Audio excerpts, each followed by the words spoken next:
Imagine this. You're lying in bed, scrolling, half awake.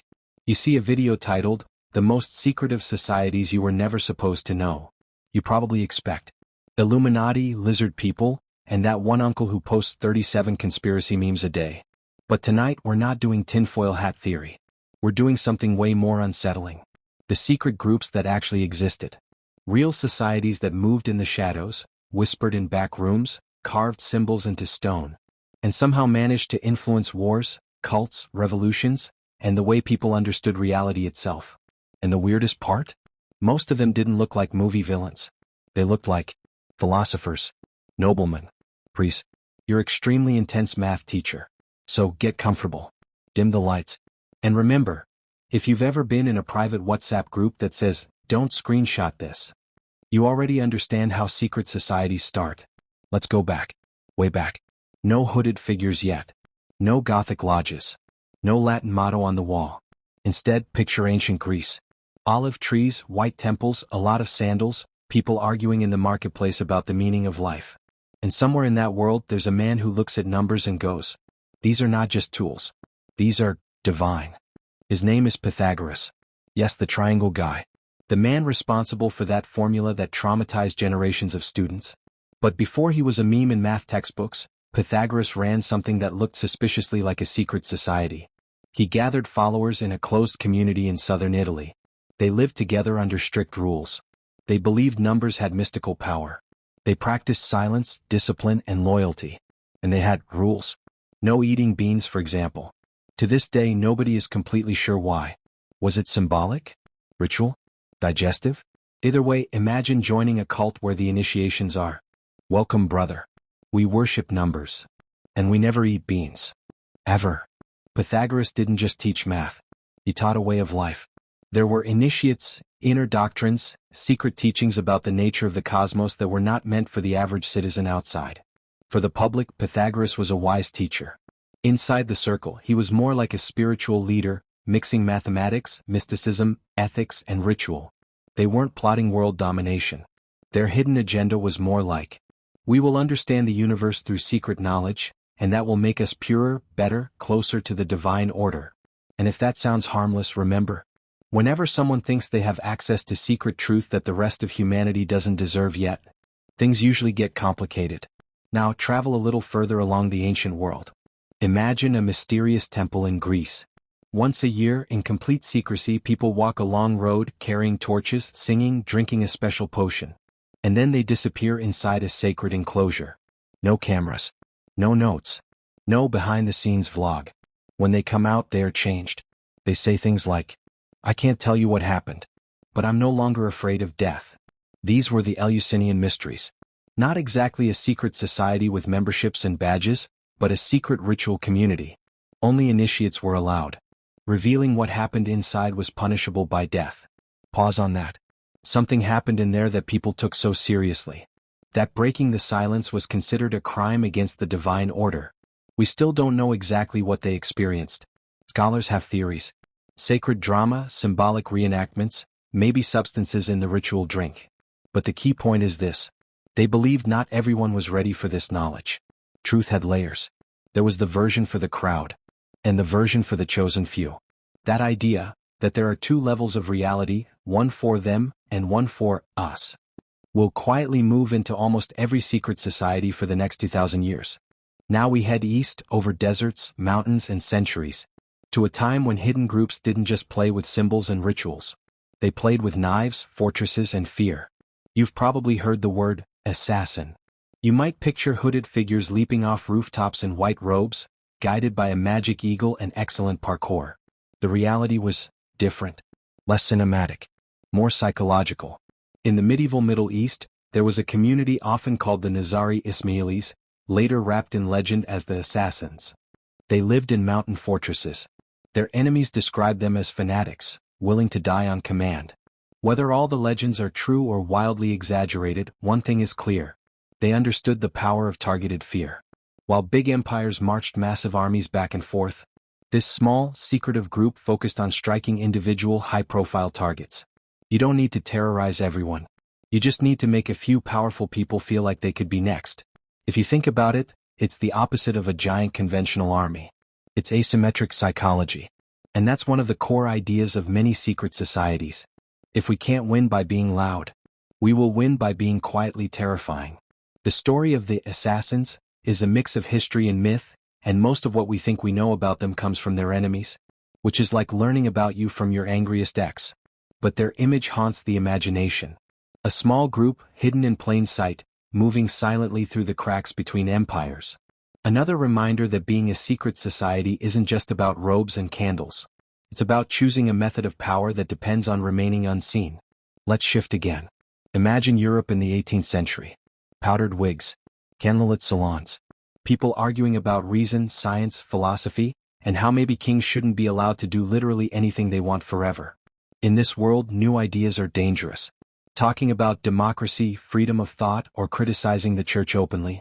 Not great for your long-term survival prospects. So where do you go with these ideas? You go to the lodge. This is where we meet the Freemasons. Now, you have probably seen 1,000 conspiracy theories about them. Secret rulers of the world, hidden pyramids, symbols on your money. The truth is way less cinematic and somehow more interesting. Freemasonry started as a kind of brotherhood that used the tools and symbols of medieval stonemasons. Compass, square, the idea of building. And turned them into metaphors for building yourself. They held private meetings. They had initiation rituals.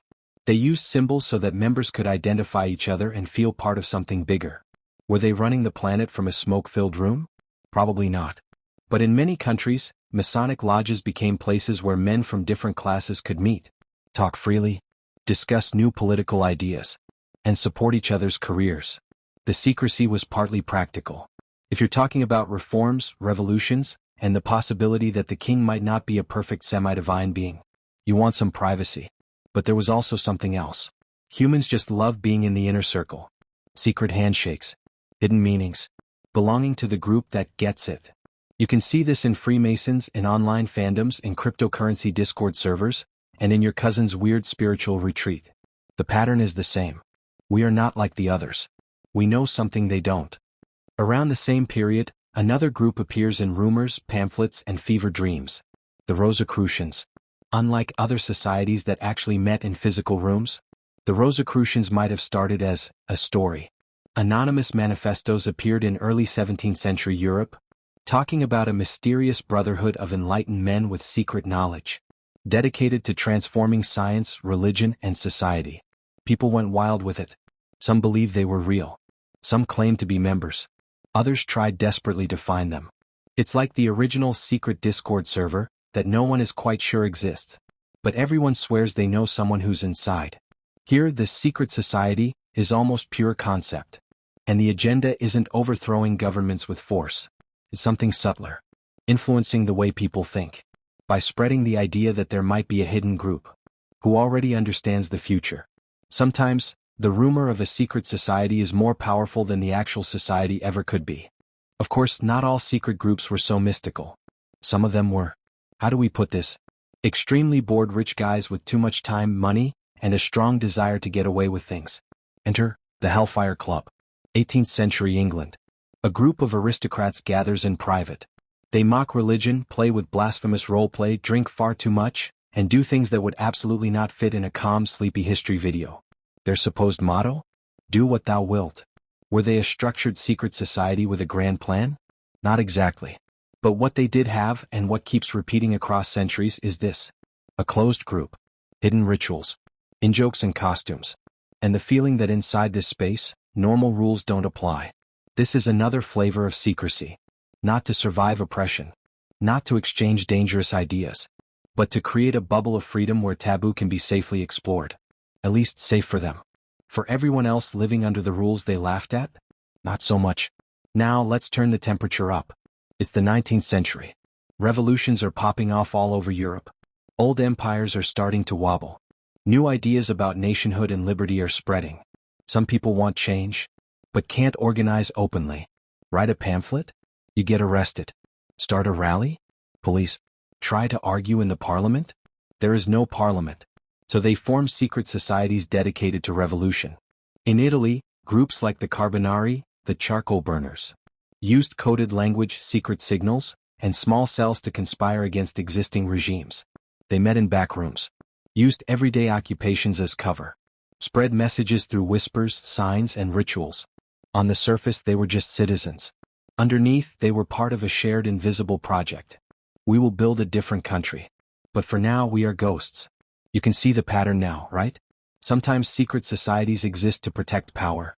Sometimes to challenge it. Sometimes to preserve traditions. Sometimes to burn them down and start over. What they all share is the idea that what we're doing is too sensitive, too important, or too dangerous to be fully public yet. And then there's a more modern flavor of secrecy. The elite club. Imagine you're at a university that already thinks of itself as the center of the universe. Among all those students, there's a tiny group that meets at night in an old building, performs strange rituals with skulls and candles, and has a long list of former members who just happen to end up in very powerful positions. You've probably heard of groups like Skull and Bones at Yale. Again, strip away the exaggeration and movie dramatization, and you still have something interesting. A system where a small, closed group creates its own network of loyalty that extends far beyond campus. Is it a global conspiracy? Probably not. Is it a way to tell a small group of people, you are special and doors will quietly open for you later? Yes. And that alone can shape careers, decisions, and indirectly history. You don't always need a secret plan to rule the world. Sometimes you just need a selective membership, some shared, intense experiences, and a promise that we look out for our own. The rest follows by itself. At this point you might be thinking, okay, but these are all old stories. Do secret societies still matter today? And the answer is, yes, and also no. We still have secret or semi-secret organizations. Some fraternal orders, initiatory groups, spiritual movements, closed ideological circles. But we also have something new. The algorithm. In the past, if you wanted a secret society, you had to find a few like-minded weirdos, swear some blood oaths, rent a basement. Today the internet just goes. So, you watched a video about medieval cults. Here are 15 more videos about obscure orders, hidden archives, and esoteric symbols. Before you know it, you're in a recommendation bubble. It's not branded as a secret society, but it feels like one. Only certain people get the jokes. You share memes that outsiders don't understand. You speak in references and in-jokes. You feel like we know something they don't. It's the same emotional architecture, just moved online. Private group chats, locked communities, Patreon-only Discord servers. Human beings are still doing what they've always done, creating inner circles. And just like in the past, these inner circles can protect people, radicalize people, manipulate people, or just let them be weird together in peace. Sometimes all of that at once. So, what's the big secret behind all these secret societies you were never supposed to know? Is it some single hidden organization pulling every string? Not really. The deeper, much less cinematic truth is this. We are social animals, with a strong urge to belong, feel special, feel safer inside a small group than out in the big, chaotic world alone. Ancient philosophers did it with sacred numbers and beans. Initiates at Eleusis did it with mystery rituals. Medieval groups did it with mountain fortresses and daggers. Enlightenment thinkers did it with lodges, aprons, and compasses. Revolutionaries did it with coded messages and basement meetings. Bored nobles did it with wine, masks, and questionable behavior. Different costumes. Same core script. We are not like them. We see behind the curtain. We are on the inside. And yes, sometimes that sense of specialness can turn dangerous. When a group believes they alone have access to truth, that their goals justify secrecy, manipulation, or violence, things can go from harmless weird club to history-changing nightmare very fast. Other times, secrecy is the only thing that keeps people alive. Under oppressive systems. Not all secret societies are villains. Some are lifeboats. But they all remind us of one uncomfortable fact. Humans don't just want knowledge. They want exclusive knowledge. We don't just want to belong. We want to belong to the group behind the locked door. So as you lie there tonight, listening to stories about hidden brotherhoods and whispered oaths, remember, you were never not supposed to know about them. Not really. Because the real secret isn't locked in an underground vault, guarded by Latin phrases and candlelight. The real secret is in us. In the part of you that feels a tiny spark of curiosity when someone says, I can't tell you everything. It's only for those on the inside. That's where secret societies are born. Not in castles. Not in catacombs. But in that quiet little itch in the human mind that whispers, what if there's more? And what if they're not telling me? Sleep well. And the next time someone claims to have secret knowledge nobody else gets, maybe ask yourself, are they really holding the keys to a hidden world? Or are they just building another small, warm, dangerous circle and hoping you'll step inside?